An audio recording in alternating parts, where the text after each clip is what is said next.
Ferrari insists that you look past the 4 doors, body height, and more, and see this as a sports car. There is a certain inevitability about Ferrari Purosangue. Since Enzo's day, Ferrari has pretty much built the Ferraris it wanted to build.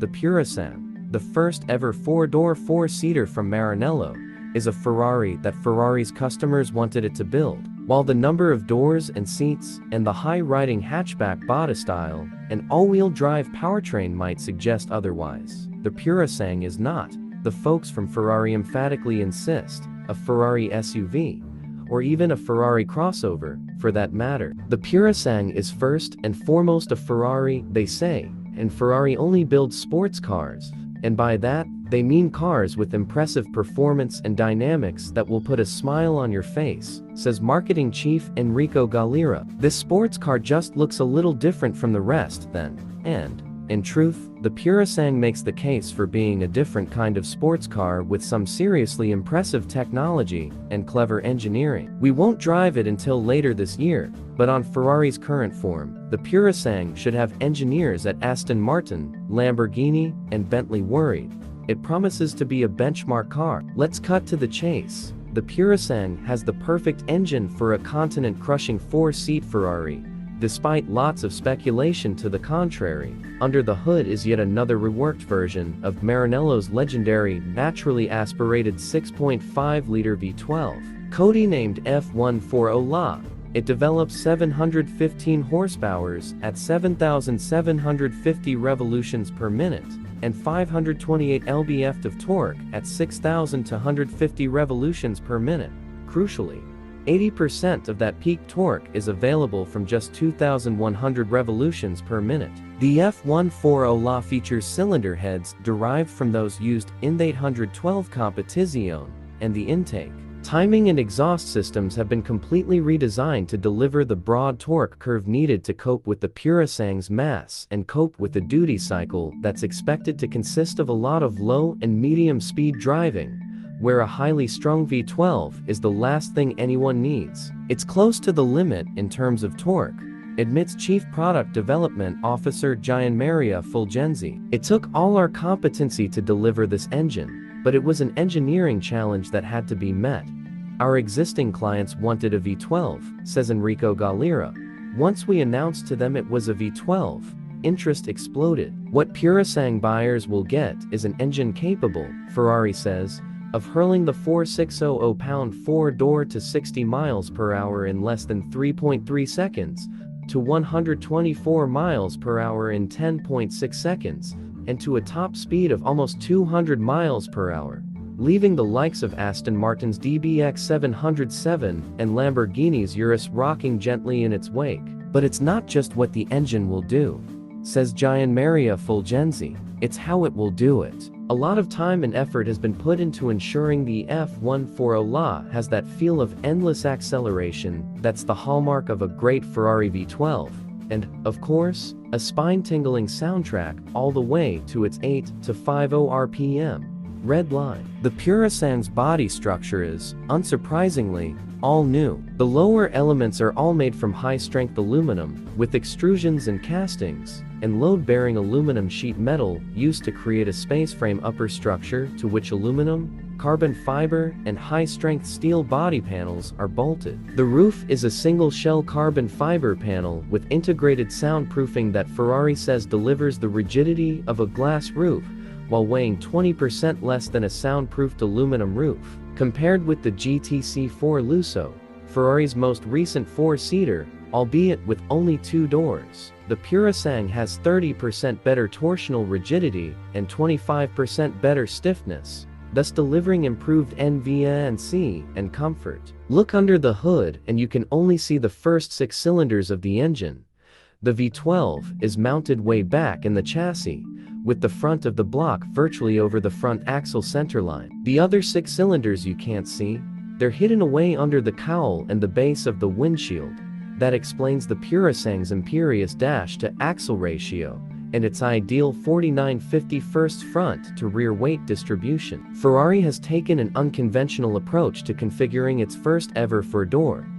The rear doors are rear-hinged and open to 79 degrees, That's not just for sidewalk showbiz, says Fulgenzi. Rear doors hinged on the B-pillar would have required a longer wheelbase. Not that the Purosangue is a shrinking violet, it's 195.7 inches long overall, 79.8 inches wide, 62.6 inches tall, and measures 118.8 inches between the axles.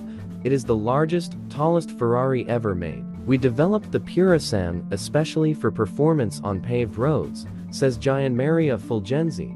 The off-road capability of the car is higher than a normal Ferrari, but for sure it's not a Jeep. The V12 drives all four wheels via an 8-speed dual-clutch transmission mounted at the rear axle, and an updated version of the GTC4-Lusso's power takeoff drive system, which is mounted at the front of the engine. The power takeoff system sends drive to the front wheels in first, second, third, and fourth gears at speeds up to 124 miles per hour. Ferrari heavily redesigned the dual-clutch transmission, which features a more compact clutch assembly that shaves 0.6 in off its installed height in the car, lowering the center of gravity, and can handle up to 885 lb-ft of torque during shifts. Revised hydraulics mean shifts times are shorter than in the previous 7-speed transmission, and the tall 8th gear allows for more relaxed freeway cruising. The multi-link suspension front and rear features steel springs and fast-acting multimatic active shocks that use 48-volt motor actuators and a twin ball screw system to apply force in the direction of each shock stroke to control the body motions in response to data from an array of sensors, and accelerometers mounted on the suspension links and the body at all four corners of the car. Under orders from the Purosangue's sophisticated new side slip control SSE 8.0 intelligent dynamic system, the system will automatically lower the car up to 0.4 inch from its standard 7.3-inch ride height in corners to effectively reduce the roll center once lateral acceleration loads exceed 1 gram. An optional lift setting will allow the ride height to be raised by 1.2 inches, 8.5 inches, at speeds up to 50 miles per hour. Though it eliminates the need for anti-roll bars, Ferrari's active suspension requires its own 48-volt battery and adds about 110 pounds to the car's overall mass. Wouldn't an air spring setup have been simpler? It's too slow, says Stefano Varisco, the dynamics wizard who has helped develop Ferrari's brilliantly holistic SSC system, the first iteration of which appeared on the 458 Speciale in 2015. SSC has a lot more to process on the Purosangue. In addition to accurately monitoring and controlling each wheel, SSE 8.0 also analyzes data from and sends instructions to the rear-hinged diff, the F1 traction control system, the grip estimation system which calculates the level of grip between the tire contact pad and the road surface, even when the car is not being driven at the limit, the standard rear-wheel steering system, and a new ABS system that's capable of handling low grip surfaces. Speaking of brakes, the standard rotors are meaty, 15.7 inches in front and 15.0 inches in back, and carbon ceramic. The Purosangue also runs on a staggered wheel and tire combination, with 255 35ths tires on 22-inch rims up front and 315 30ths items on 23-inch rims at the rear. The Purosangue looks taut and compact, more like a hot hatch on steroids than a big, high-riding luxury crossover. Ferrari design chief Flavio Manzoni's team have done a remarkable job of disguising the car's size and height, and though its format is unfamiliar, it's unmistakably a Ferrari. We don't use the family feeling strategy on our cars, says Manzoni, but there are some design elements that are part of the Ferrari language, a kind of vocabulary that we use. There's lots of clever details in the design, but the cleverest and the key to making the whole car work visually are the deep fissures above the wheel openings, which make it look as if a muscular and voluptuous sports coupe is floating over the technical bits that enable it to tackle all roads in all weathers. As the conceit relies heavily on the fact the Purosangue's lower elements are painted black or finished in dark carbon fiber, it may not be as successful on a car with black bodywork. We'll wait and see. Thanks to its long experience in Formula One, Ferrari knows a lot about bleeding-edge aerodynamic theory and practice. and the Purosangue bristles with all manner of wind-cheating hardware designed to reduce drag and increase downforce. For example, what look at first glance to be headlights high on the fenders are in fact vents bifurcated by daylight running lights that double as turn signals. The headlights are tucked away in the big vents either side of the central air intake.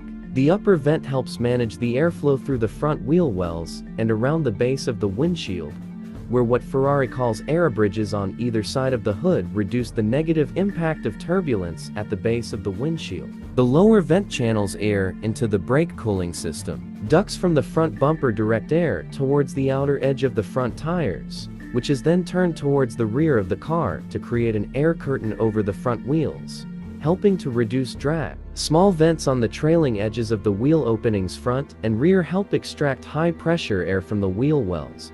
There's even a flap on the lower front suspension arms to direct unwanted air away from the wheel wells. At the rear is a diffuser that's more than just a design element to reduce the visual mass at the rear of the car. It's been shaped to not only provide downforce, but to also maximize the extraction of hot air from around the rear-mounted transmission and the exhaust system. Ferrari says the Purosangue's rear screen doesn't need a wiper, as air directed over the glass keeps it clean. You sit in the Ferrari Purosangue, not on it, despite its overall height and ground clearance, behind a redesigned steering wheel that includes all the touch controls for the hands on the wheel, eyes on the road philosophy seen on the SF90 Stradale, Ferrari Roma, SF90 Spider, and 296 GTB, is Ferrari's excellent configurable instrument panel. Ahead of the front seat passenger is a 10.2-inch screen that can display most of the same data the driver sees, should they want it,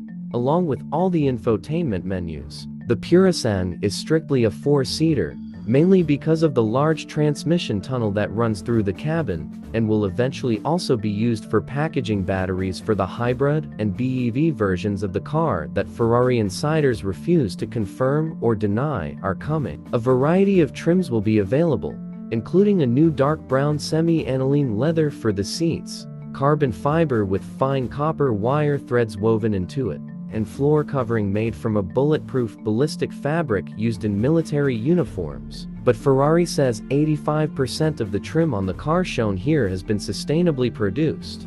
This includes the recycled polyester roof lining, carpet made from recycled fishing nets, and a special version of Alcantara, also made from recycled polyester. And the answer to the question you're all asking: yes, the Purosangue will comfortably accommodate 4 6-foot adults, with head, knee, and foot room to spare for the rear seat passengers. They'll all have to travel with soft bags if a long trip is in the cards. However, the rear load space is shallow and offers a relatively modest, mid-size sedan like 16.7 cubic feet of capacity. Leave aside the pearl clutching about what to call it.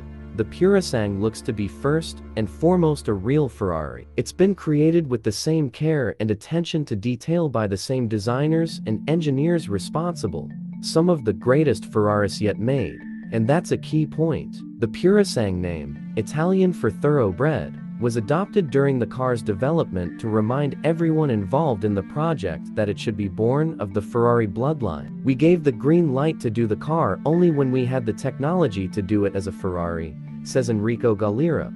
We didn't want to just do a four-seater, and from the beginning, we didn't want to develop an SUV. And as a further pushback against the supercar maker does SUV orthodoxy, Galliera says Purosangue sales will be restricted to no more than 20% of Ferrari's total annual volume. Ferrari is determinedly not following the model, so successfully established by Porsche with the Cayenne and emulated by the likes of Lamborghini, of using 4 or 5-seat SUVs or crossovers as high-volume cash cows whose profits fund the development of the sports cars. That partly explains the Purosangue's stratospheric price. When the first cars arrive in the US in the fourth quarter of next year, buyers won't get much change from $400,000.